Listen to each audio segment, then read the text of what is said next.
Sa nakaraan nating video ay pumunta si Oh Kang-woo sa Player Support Center para malaman ang kanyang rank. Hinawakan niya ang crystal ball at naglabas ito ng nakakasilaw na liwanag. Sa isip ni Oh Kang-woo ay masama ang kanyang nararamdaman. Pinuri niya pa ang kanyang sarili. Sa kabila nito ay ang nakuha niya ay isang F-rank, ang pinakamababa sa lahat. Nang marinig niya ito ay hindi siya makapaniwala. Mula sa kanyang isipan ay hindi man daw niya nagamit ang buo niyang lakas, ngunit ito daw ay sobrang mababa.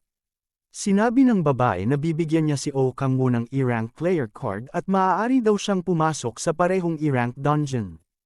Pero kung gusto daw niya pumasok sa mataas na dungeon ay kailangan daw niya ng guardian na makakasama. Sa sinabi ng babae ay bigla niya nalang naalala si Balek na kapag ito raw ay marinig ni Balek ay sobrang magagalit. Sabay na tinanong niya kung ano ang paraan para pataasin ang kanyang rank. Sumagot naman ang babae na kapag gusto niya daw na tumaas ang kanyang rank ay maaari siyang kumuha ng basic course at ang kanyang rank ay tataas sa D-rank. Ang isa naman daw ay sa pamamagitan ng Magic Stone. Maaari niya daw yun gamitin para palakasin ang kanyang rank na sa palagay naman ni Oh Kang-woo ay ang Magic Stone ay mas magandang piliin. Tinanong naman siya ng babae kung gusto niya raw mag-register sa basic course para pataasin ang kanyang rank na tinanggihan naman ni Oh Kang-woo. Sinabi sa sarili ng babae na si Oh Kang-woo ay nabigla sapagkat mababa ang nakuha nitong rank. Dagdag pa ng babae na mas makakabuti pa daw na sumuko na lang sa pagiging player kapag ang isang tao ay nakakuha ng F-rank class. Sa pag-alis ni Oh Kang-woo ay nagbago ang kulay ng crystal ball. Nagtaka naman ang babae at nang hahawakan niya ito ay bigla na lang ito nasira. Labis naman ang pagtataka ng babae sapagkat si Baek Kang-hyun na nakakuha ng S-rank ay dark gray lamang ang kulay samantalang ang nasirang crystal ball na huling hinawakan ni Oh Kang-woo ay kulay itim. Pagkatapos makuha ni Oh Kang-woo ang kanyang rank ay pumunta agad siya sa pinakamalapit na dungeon. Ipinakita niya ang kanyang player card. Tiningnan ito ng officer at maaari na daw siyang pumasok. Sa kanyang pagpasok sa dungeon ay nakaramdam daw siya ng kaunting takot. Baka raw ay mapunta siya sa impyerno. Hindi pa man nakakalayo ay pumukaw sa kanyang atensyon ang malaking lalaki na napagkamalan niya pang uso. Tinanong siya nito kung mag-isa lang ba siya. Dagdag na tanong ng lalaki ay kung dumaan na daw siya sa Second Awakening. Sumagot siya at sinabi na siya ay E-rank at hindi pa dumaan sa Second Awakening. Sa tingin ko ay hindi ka dumaan sa basic course, sambit ng lalaki. Dagdag pa nito ay mas makakabuti daw na bumuo ng party kaysa sa mag-isa. Kaya naman inalok siya nito na sumama sa kanilang party na hindi naman nagustuhan ng kanyang party members at sinabi na hindi raw makakatulong si Oh Kang-woo sapagkat ito ay isang E-rank. Nagalit naman ang malaking lalaki sa inasal ng kanyang party member at sinabi na ililigtas niya daw ang buhay ni Oh Kang-woo kaya naman ay isasama niya ito sa grupo. Napaisip naman si Oh Kang-woo na siya ay mabuting tao. Sa ngayon ay magpakilala muna tayo. Ang kanyang pangalan ay Kang Tae-soo. Nagpakilala naman si Oh Kang-woo at sinabi na hindi siya sasama sa party. Bago pa man niya matapos ang pagsasalita ay tumawa ng malakas si Kang Tae-soo. Sabay sabi na maaari daw niya itong kausapin ng natural sapagkat siya raw ay 24 years old pa lamang na kinagulat naman ni Oh Kang-woo. Sinabi sa sarili na si Kang Tae-soo ay nagsisinungaling lang sapagkat hindi makikita sa mukha na 24 years old siya. Subalit ipinakita ni Kang Tae-soo ang kanyang resident card na nagpapatunay na siya ay 24 years old. Naniwala na siya at sinabi na nagpapasalamat siya sa pag-alok nito subalit meron na daw siyang ibang plano. Sinabi naman ni Kang Tae-soo na mag-ingat at binalaan siya nito na mayroon daw malakas na goblin na kung tawagin ay hobgoblin. Isa itong boss monster na sobrang lakas. Kaya naman kung makikita niya daw ito ay mas makakabuti na tumakbo na lang daw siya. Mula sa isip ni Oh Kang-woo ay sinabi na mabait si Kang Tae-soo. Kaya naman pinasalamatan niya ito at sila ay pumunta na sa kanilang pupuntahan. Pag-alis ng party ni Kang Tae-soo ay naghanda na si Oh Kang-woo. At gamit ang kanyang bilis ay nakita niya ang mga bakas ng goblin. Tumalon siya sa gitna ng grupo ng goblins at walang away pinagpapatay ito. Sa bawat pagpatay niya ay maririnig ang mga malalakas na sigaw na nagmula sa goblin. Sa tingin ko ay swerte ako ngayon, wika niya. Pilit mang lumaban ng goblin ay wala silang lakas kung ikukumpara kay Okangwo. Kahit na sila ay magsabay-sabay atakihin ang ating bida ay wala pa rin nangyayaring maganda. Kaya ganun na lang ang takot ng mga goblin kay Okangwo. Ngunit si Okangwo ay nagsisimula pa lang. Kaya naman inubos niya ang grupo ng goblins. Pagkatapos ng matinding laban ay pumukaw sa kanyang atensyon ang system na nagsasaad na siya daw ay nagtagumpay na talunin ang E-rank goblin at ang kanyang level ay tumaas sa 4 na bilang, kaya naman sa kasalukuyan ay level 8 na siya. Tumaas din ng isang bilang ang kanyang demonic energy. Hinawakan niya ang patay na goblin at sinabi na ngayon daw ay alam na niya na ang demonic energy ay wala sa magic stone. Kaya naman ginamit niya ang power of gluttony. Ang pinagmumulan daw ng demonic energy ay hindi galing sa magic stone kundi sa katawan ng kanyang pinatay. Nangangahulugan lang na kapag ginamit niya ang power of gluttony sa mga sariwang bangkay ay makakakuha siya ng demonic energy ng paunti-unti. Naging matagumpay ang pagkuha niya ng demonic energy, kaya naman labis ang kanyang tuwa sapagkat maibibenta niya pa raw ang magic stone. Pagkatapos niyang gamitin ang power of gluttony ay masayang pinupulot ni Okangwo ang mga magic stone. Habang kinukuha niya ang mga magic stone ay sumagi sa kanyang isipan ang masarap na fried chicken kasama si Han Solo. Kaya naman binilisan na niya ang pagkuha ng magic stone para sabay daw sila kumain ni Han Solo. Habang abala siya sa pagkuha ng magic stone ay may malakas na tunog ang pumukaw sa kanyang atensyon. Ang malakas na tunog ay nagmula sa hobgoblin na nabanggit ni Kang Taeso na dapat niya daw iwasan.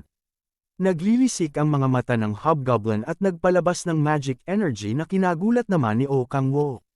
Sumigaw ng napakalakas ang hobgoblin habang si Okangwo naman ay naghahanda para sa pag-atake. Sumugod ang hobgoblin kay Okangwo. At sa sobrang lakas ay naging sanhi ng pagbiyak ng lupa. Sa kabutihang palad ay nakaiwas si Okangwo. Sa sumunod na tira ay naging dahilan ng pagtilapo ng ating bida. Kahit na malaki ay sobrang bilis pera ng hobgoblin. Sa malaki nitong armas ay malaking pagsabog ang naganap na napigilan naman ni Okangwo. Sa bigat ng hobgoblin ay hindi niya daw kayang depensahan ang kanyang sarili. Kaya naman binitawan niya ito at umatras. Sinabi sa sarili na ang stat daw niya ay mababa, kaya naman kailangan niya daw ng tamang pagkakataon para atakihin ang hobgoblin. Kahit na mabilis ang hobgoblin ay mas mabilis naman nakakailag si Okangwo. Dahil sa malaki nitong braso ay tumilapon si Okangwo. Kumpara daw sa goblin na kanyang pinatay ay napakalakas daw ng hobgoblin. Gamit ang malaking armas ay napakadali lang kung putulin ang mga puno. Sa patuloy na pag-iwas ay nakaisip siya ng paraan. Ibinato niya ang nakuha niyang bungo ng goblin at inihagis sa hobgoblin na kinagalit naman nito. Kahit na nagalit ang hobgoblin ay mas nasiyahan pa siya. At ginamit ang Demon Cross Cell, Power of Rage. Ang skill na yon ay inilagay niya sa hobgoblin. Nalito ang hobgoblin at nakaramdam ng sobrang galit. Sa kanyang ginawa ay mas lalong lumakas pa ang hobgoblin. Sa kanyang nasaksihan ay ngumiti si Okangwo, sabay sambit na siya ay nagtagumpay. Sa isang hampas lang ay naging dahilan nito ng pagkaputol ng mga malalaking puno. Ang skill na kanyang ginamit sa hobgoblin ay isa palang buff. Kaya naman mas lumakas pa ito. Ngunit ang kabayaran naman sa malakas na kapangyarihan ay ang pagkawala sa sarili. Ang skill na Power of Rage ay isang sumpa, kaya naman hindi na nakakapag-isip ang hobgoblin. Dahilan kaya mas madaling basahin ang kanyang mga galaw. Ang pagkakataong ito ay hindi na pinalampas ni Okangwo. Inumpisahan niyang punteryahin ang tuhod dahilan ng pagluhod nito sa lupa. At gamit ang buo niyang lakas ay madali niya na lang napatay. Sinabi niya na kung bumalik na ang kanyang kapangyarihan ay madali niya lang daw yun mapapatay. Pagkatapos ng matinding laban ay lumitaw sa kanyang harapan ang system. Dahil napatay niya ang rank C boss monster ay nag-level up siya ng 3 bilang dahilan ng pagbukas ng kanyang second awakening.